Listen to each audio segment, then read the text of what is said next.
Steno Wale Babu welcomes you. Shorthand dictations in male and female voice from all sources like magazines, speeches, and editorials at various speeds up to 120 WPM for various departments like SSC, DSSB, CRPF, Delhi Police, etc. Please like, share and subscribe the channel. Thank you. Exercise number 16. Are we using the existing resources most efficiently? Are the results properly monitored? Are the national, state level and local level goals being achieved in the stipulated time? Are periodic corrective measures taken if found necessary? Does our public health care system place the patients and the people at the center of its concerns? These are the questions I would like our health administrators to constantly ask themselves and find satisfactory answers to them. But these are also the questions that I would like our healthcare practitioners and the private sector to address. We cannot think of the public healthcare system and the private healthcare system to have a divergent objectives. The two most supplement and complement each other. This is where I see a unique model for both the public and private healthcare systems in the hospital project inspired by the Holiness Amma. What makes this an exemplary model is an missing link of seva or the spirit of service.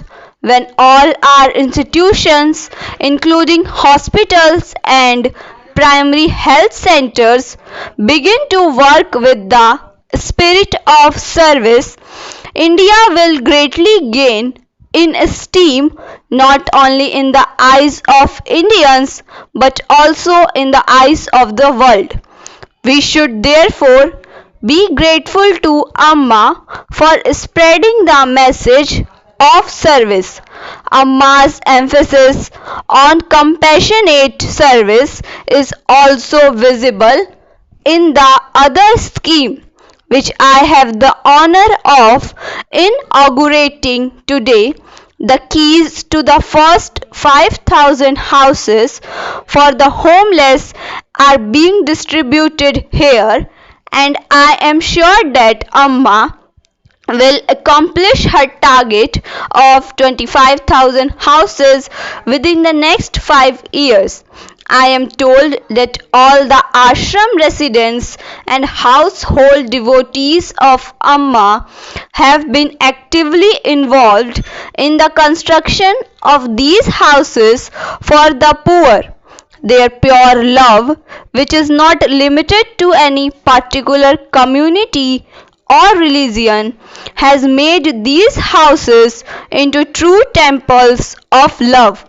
The most valuable dividend these projects declare is the inner joy and sense of satisfaction shared by everyone associated with them. Here again, there is a lesson for us in the government and in the private sector. My government has set the goal of facilitating construction of 20 lakh new housing units each year. This, however, is not the responsibility of government agencies alone. If we work with the sense of dedication and determination that volunteers here have shown in, I am sure that we will reach the goal. In this, my first official visit to Kerala, I cannot but express my happiness and appreciation at the many marvelous achievements of your state, especially in the fields of health, education, arts, and culture. The entire country should learn from Keral's outstanding success in eradicating illiteracy, especially female illiteracy, greatly reducing infant mortality and improving mother and child health. All this could not have become possible without a long tradition of progressivism and social reform. In the past, the great masters like Adi Shankaracharya and Narayan Guru have shown the seeds of social reformation through spiritual means in this holy land known after Parshurama. In Amma, we find those seeds sprouting, growing, and spreading their branches far and wide, aspiring to touch the stars.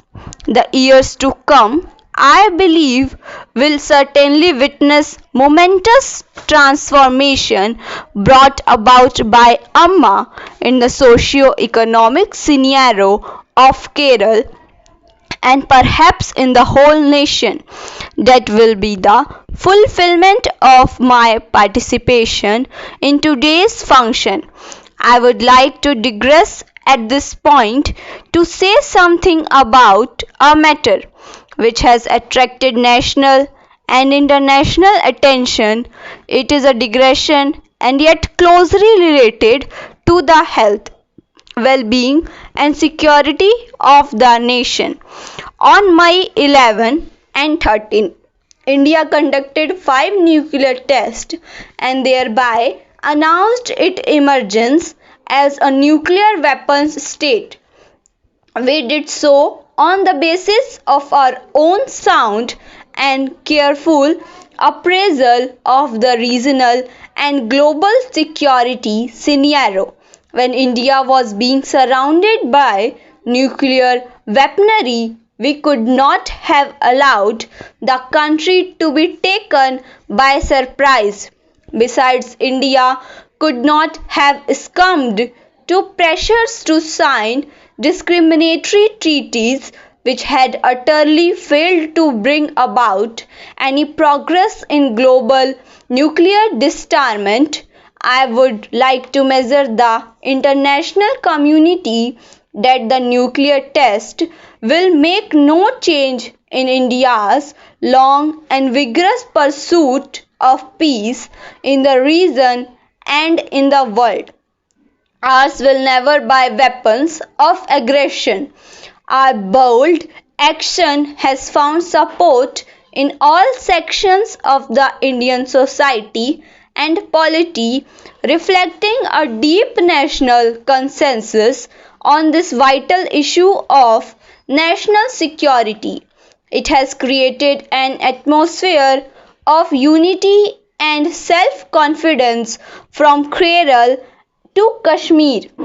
I appeal to all my countrymen to preserve and further strengthen this sense of unity and self-confidence. Let us all work with redoubled discipline, dedication, and patriotism in our respective spheres of life. In the short run, we should be prepared to face some hardships. I have no doubt, however, that India would meet the present challenge and emerge as a stronger, more prosperous, and more vibrant nation in the world polity. Thank you.